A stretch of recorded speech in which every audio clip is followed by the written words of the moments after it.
These are the mistakes that you should avoid as a nightclub promoter. One is over-promising and then expand.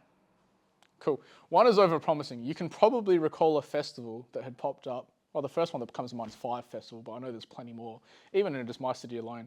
Over-promising, and that means booking artists or announcing artists when they're not really locked in, announcing venues when they're not really locked in. And that's really, I have this saying where people are only disappointed when their expectations don't meet reality.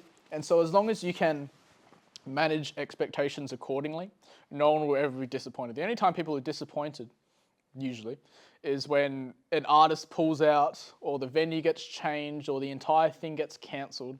And so over-promising as a nightclub promoter, as tempting as it is one of the key mistakes to avoid. Second one is poor organization.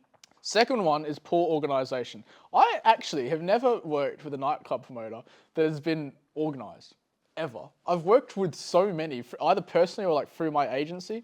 It's just one of those character traits, but poor organization leads to a number of second, third, and fourth order negative consequences. So for example, time management. Events are one of the very, very few businesses where there's a literal deadline to when the doors open and sales have to end. And so you would imagine that you have a level of urgency when it comes to getting things together and getting sales going and things of that nature. And so time management and poor organization can lead to your entire event just falling apart just because you just don't have it together. The third mistake is what? Neglecting customer feedback. Oh, yeah.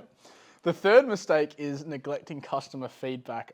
Looping back to that story I said before, the venue manager who was also mentoring me because it was the first nightclub I was promoting at, he said one of my responsibilities was just talk to as many people as I could on the night and get feedback. What do they think of the music in the front room? What do they think of the music in the back room? Were they posting their photos? Did they like the photos? What other events do they want to see and themes and things of that nature? And so neglecting customer feedback means essentially you're living in your own microcosm of your own head thinking what a good event is, but you want to increase the sample size of data that you have, and what that means is just talking to as many people as possible, because the most valuable feedback comes from your customers directly. And I want to be clear as well, customers that come on the night, not customers that didn't come. You don't want to be talking to people that said, oh, I would have come of this or something like that.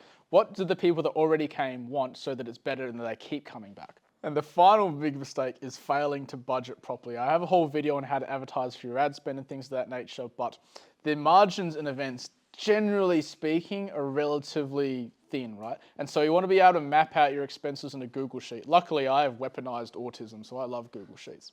And so you want to be able to budget correctly, because at the end of the day, you need to be able to pay DJs, you need to be able to pay your photographers, and if you don't pay them, then they're going to tell everyone, and you're not going to have any more DJs, and you're not going to have any more photographers.